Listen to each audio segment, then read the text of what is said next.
Interested in learning about wine, but not sure where to start? You're in the right place. Welcome to the Cork and Fizz Guide to Wine podcast. I'm your host, Haley Bowman, and I'm so glad you're here. I'm a wine enthusiast turned wine educator and founder of the Seattle-based wine tasting business, Cork and Fizz. It is my goal to build your confidence in wine by making it approachable and lots of fun. You can expect to learn everything from how to describe your favorite wine to what to pair with dinner tonight, and so much more.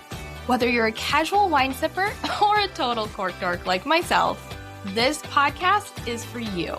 So grab yourself a glass and let's dive in.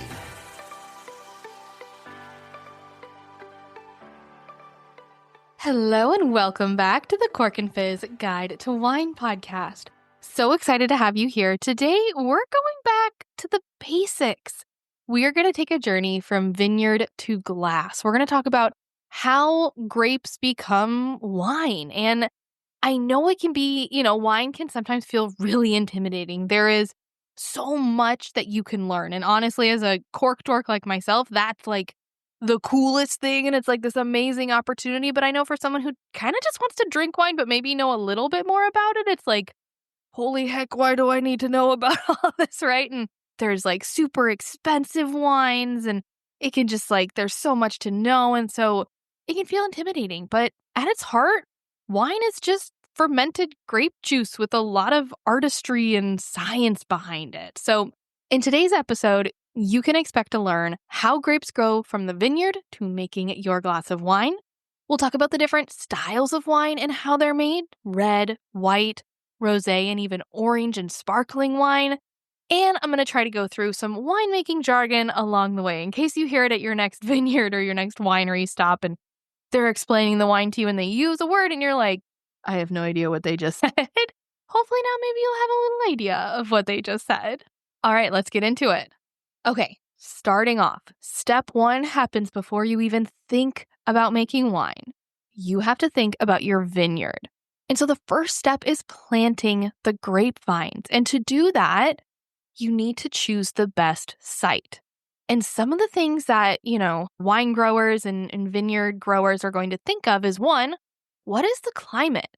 And the thing is, it's not just the climate, but it's the macroclimate. What's the, the regional climate? What's the mesoclimate, which is site specific? So exactly on this hill here, if I put a vineyard, what would the climate be like? And then there's even something called the microclimate, and that's the immediate vine environment. So if I grew, grapevines on this hill and I had them facing this way and I had them in this soil, what would be the climate in this area? Again, I kind of mentioned it already. Soil composition is another thing they're going to think of. What type of soil is it? What is the drainage like? Where's the water source? What's the nutrient availability? And they're going to think of the topography. So the altitude, right? At what altitude are we at? What is the slope? What is the aspect? And that impacts the sunlight exposure and the temperature that these vineyards are going to be affected by. Now, when they choose their site, the other thing they need to think about is choosing the grape variety. And maybe they already know what variety they want to do, and they're choosing a site to grow it on, or they have a site and they need to think about what grape will grow best here, because you're not going to plant Pinot Noir in the same place that you're going to plant Malbec. That's just not really going to happen pretty much anywhere. I'm trying to think of where you might see that. But honestly, most sites you would, one of them is made better for the other. Now, once you plant the grapevines go through an annual cycle. So during the winter, they are dormant. They kind of sort of look dead. And then early in the spring, you get bud break. This is where they just start to grow those little buds. And then they will flower. And that's where obviously you get the flowering. You'll get the grapes that will start growing. Then towards the end of the summer, you have véraison. And this is essentially ripening. This is where the grapes will change color. So they'll change from green to the kind of golden color if they're a white, or green to that purplish red if they are a red grape. And then, of course, after they ripen, they are ready to harvest. And then this cycle just repeats itself. Just a quick reminder, if you are not on my mailing list yet, what are you waiting for? I would love for you to join. When you do, you'll get a free shopping guide that has 15 of my favorite wines under $15. Head to corkandfizz.com, scroll down to the bottom, and there'll be a little section where you can join the mailing list. I send out a weekly newsletter filled with wine tips, recommendations, special offers, and so much more. Now, let's get back to the show. When thinking about harvesting, again, it's not just as easy as like, oh, it's September 10th, time to go harvest the grapes. No. Every year, the date changes. And there's so many things that the vineyard, either the vineyard owners, the vineyard workers, the winemaker, that they need to think about. They need to think about the ripeness of the grape. So what is the sugar level? And they can actually measure this. It's called Brix, B-R-I-X. They can measure the level of Brix in the grapes, and that tells them how sweet it is. They're going to measure that versus the acidity balance, and that's going to be the pH level and the tartaric acidity level. Then when they decide that, okay, this is the ripeness level, they need to make a decision between hand picking or machine picking. Now, sometimes the site decides that for them. If it is a very steep slope or if the grapevines are planted together very closely, they got to do it by hand. If it is possible for them to do machine picking, they might want to do that. It's more efficient, but you're going to get more of what's called MOG, which is material other than grape. That'll make it harder when you're trying to sort the grapes and could make that process longer. It could also mean that you have a lower quality wine because you weren't as selective about picking your grapes. But it's not always a bad thing. Sometimes it's efficient and it works really great. Okay, now we have harvested our grapes. We are taking them to the winery. What's the first thing we need to do? We need to sort the grape. So this is basically removing any damaged or unripe clusters and any of that MOG. So anything other than grapes, get that out of there. A lot of times this looks like an assembly line and you got people just like looking over the grapes, picking out anything that does not look good. Now, for making some wines, they might choose to destem the grapes. And this isn't always true. If you ever hear about someone making a wine where it had stem inclusion or it was whole cluster, that likely means they did not destem the grapes. And so that's basically just the process of separating the grapes from the stems. It helps reduce tannins and vegetal flavors, but sometimes you want those in the wine. Now comes the time to get some juice out of the grapes. And so there are two different processes that you might do in order to get the juice. The first is going to be crushing. Crushing the grapes gently breaks the skins to release juice, and it creates must. Must is basically the mixture of juice, skins, seeds, and pulp. This is what you're going to do primarily for red wines because we want to include the skins and the seeds in that. The other option is pressing the grapes. So the grapes are placed directly into a press to separate the juice from the solids. We don't want the grape skins and the seeds for our white wine usually. This method helps maintain the wine's light color. Here are some key points about pressing. The first press will produce a free run wine, which is clearer and lighter. And then the second press results in a press wine, which is more concentrated and tannic, right? Because there's less juice in ratio to the amount of stems that were left upright when they were pressing it. Rosé wines, so right, we talked about white wines typically are pressed and then red wines are usually crushed. Rosé wines can either be made by pressing or crushing. It just depends on the desired color and the flavor intensity. We'll talk more about rosé wines in a little bit. Now, remember I said I was going to tell you a little bit about wine jargon here? I already mentioned one of them, and that is grape must or wine must, and this is basically just crushed grapes. Juice, skins, seeds, and stems. Another term you might hear at this point when we're thinking about making the juice is maceration. Especially you might hear somebody say, oh, it was a long maceration. This is where you soak the juice with the skins and the seeds to get a lot of color and tannin. So we're primarily going to do this with a red wine. If we do it for a rosé wine, we're going to do it for a very short amount of time. But we're basically trying to get the juice to take on the color of the skins and then also gather some tannins from the skins and the seeds. Okay, now we have grape juice. We got to turn it into wine. So what we're going to do is take that juice through a process called fermentation. And the way I like to describe this fermentation, it is like the main, there's a lot of other like processes that a wine can go through, but this is like the chemical equation to understand. And I promise it's super simple.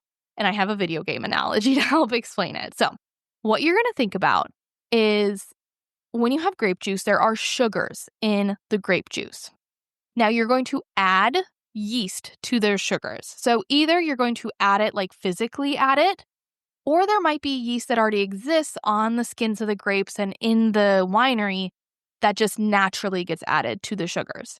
Either way, one side of our equation is yeast and sugars. The yeast eats the sugars, and this is where my video game analogy comes in. I like to think of the yeast as Pac-Man, right? That little yellow circle guy that goes around and eats all the dots. Okay, yeast is the Pac-Man, and the dots are sugars. Yeast goes around and eats all the sugars it can find. And when it eats the sugar, it produces alcohol and carbon dioxide. Now, this is where Pac-Man kind of fails me. Someone once said, imagine Pac-Man, poops out the alcohol and carbon dioxide. And I'm like, that works for you, that works for you. But basically, you need to think about yeast eats the sugar, and as it eats sugar, it produces alcohol and carbon dioxide. This also tells you that the more sugar that's in the grape juice, the more alcohol you're going to end up with, right? Because with each bit of sugar that the yeast eats, the more alcohol it creates. That carbon dioxide is left off into the air as long as we're making a wine without bubbles. If we are making a wine with bubbles, we're going to trap that carbon dioxide so we can get some bubbly going on. Now, when it comes to yeast, I already mentioned there are two different options. You can either have a natural, just like a wild yeast, or a cultured yeast. And I like to think of the cultured yeast kind of like when you're making sourdough, you have a yeast that you add to make the bread. Natural fermentation relies on indigenous yeast present on grape skins and in the winery. The cultured yeast, kind of think like the sourdough yeast or really any bread yeast, are specific yeast strains that are added to control fermentation characteristics and flavor profiles. The thing is it's not really an either-or situation. Many winemakers will choose to actually do a combination of these.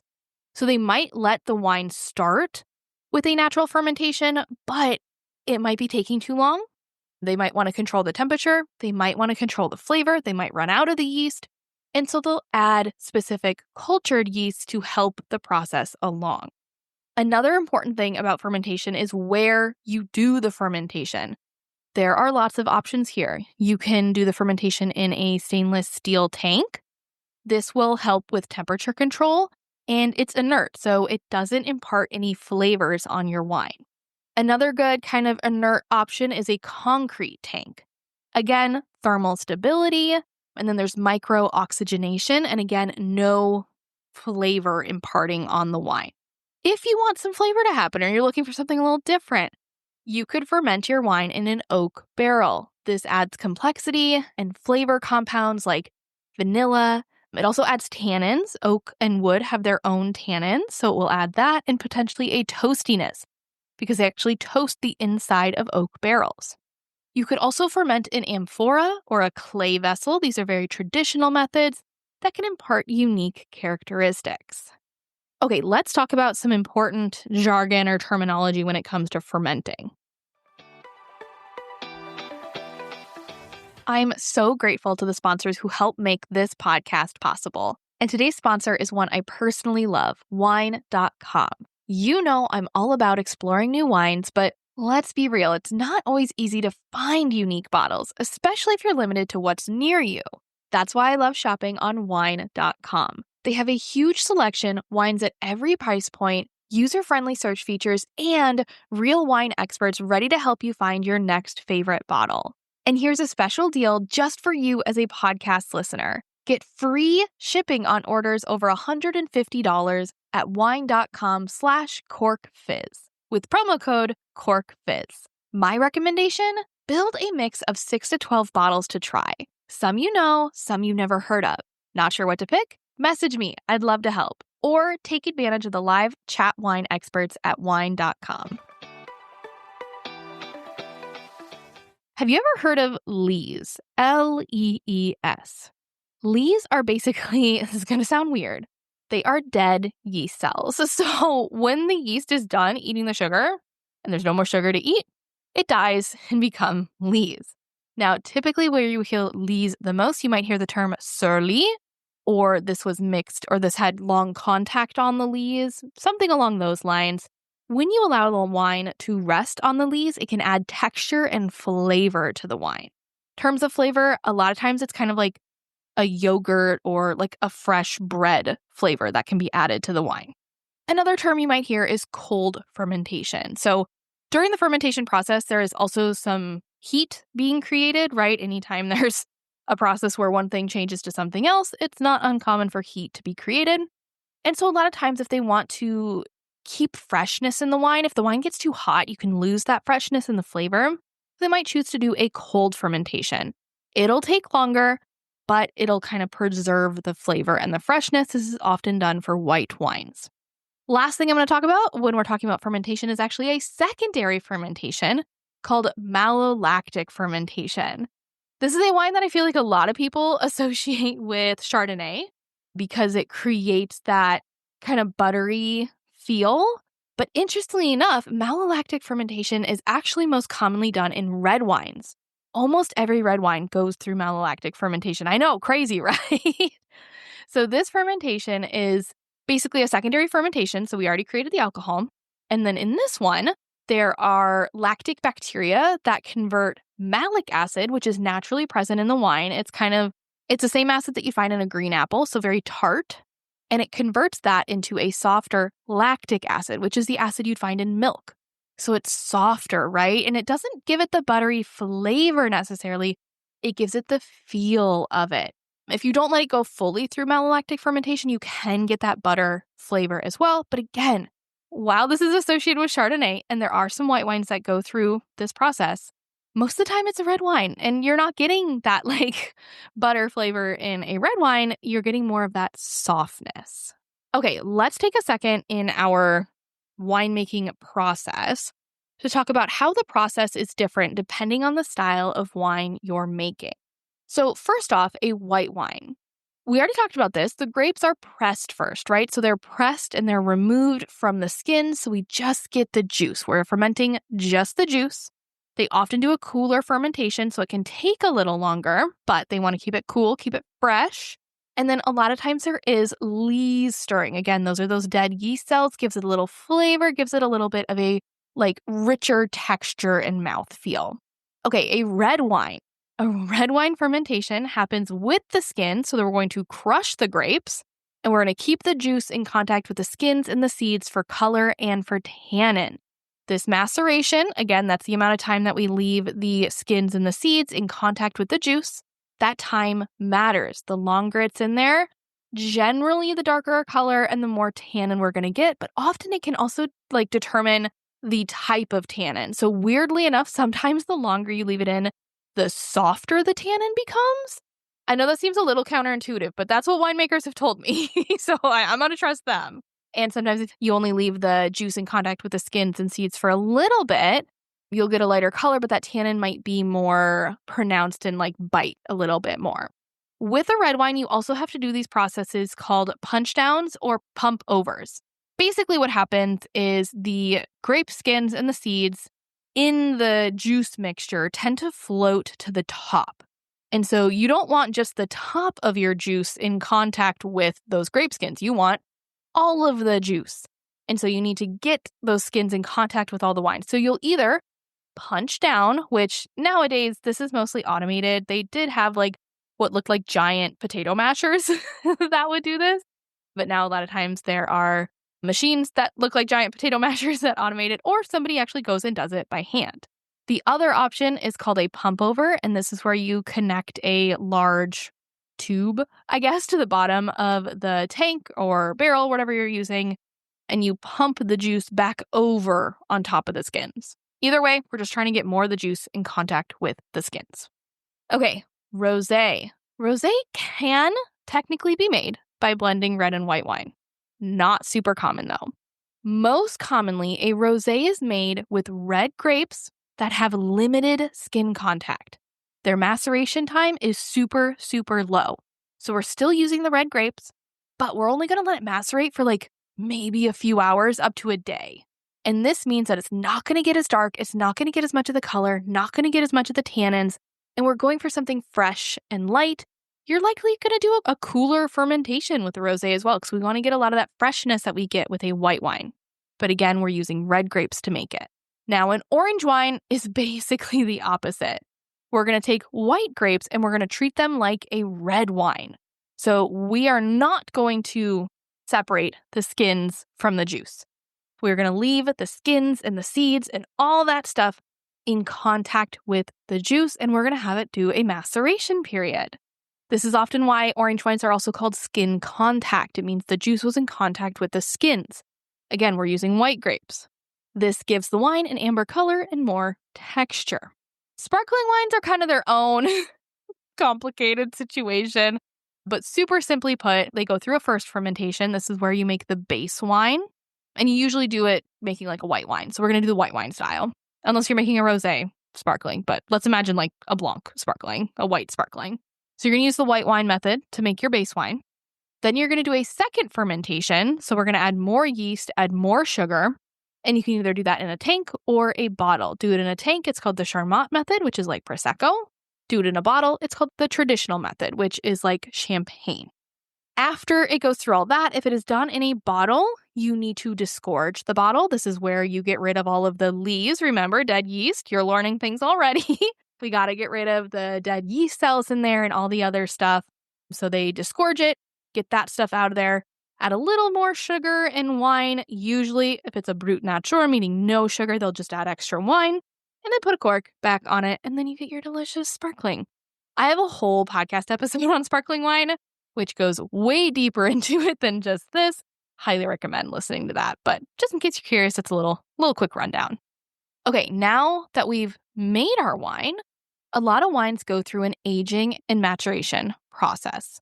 Your options for aging the wine, again, very similar to what methods you would use for fermenting the wine. So you could age in stainless steel or an inert vessel, and this basically will preserve the fruit purity without adding other flavors. You can also age in concrete again. So concrete eggs aren't going to add a lot of flavor or influence. You can also age in amphora. Those are those clay vessels. Again, it's micro-oxygenation, so it keeps it out of contact with oxygen, really helps preserve the fruit flavors without adding any other flavor like the oak does. Which brings me to our last option, which is oak barrels. Now, if you decide on oak barrels, you have other decisions to make. First, what type of oak barrel? Would you like French oak, American oak, Hungarian oak? Each of these impart different flavors. You also have to figure out how old do you want the barrels to be.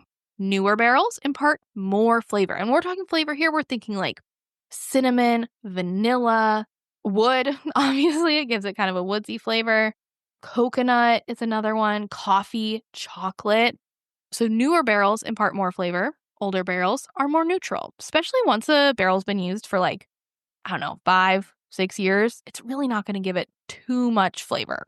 The other thing you can decide on is the size of your barrels. If you use a small barrel, kind of what we all think of, and we think of a wine barrel, it's going to have more surface area contact with the wine, thus giving it more flavor. Larger barrels, again, less surface area, less flavor imparting happening on it. So basically, you're thinking oak is going to give extra flavor, vanilla, spice, toast. It's also going to be in contact with oxygen because oak barrels are porous. So there is a little oxygen that gets in there. It can help soften the wine. Versus stainless steel or concrete, we're thinking freshness and no oxygen contact. White wines are usually aged for shorter periods, whereas reds are aged for longer. Longer aging can help soften tannins and enhance the complexity, which is generally what we want in a red wine. Whites we typically want to be fresher, but that's not always true for all white wines.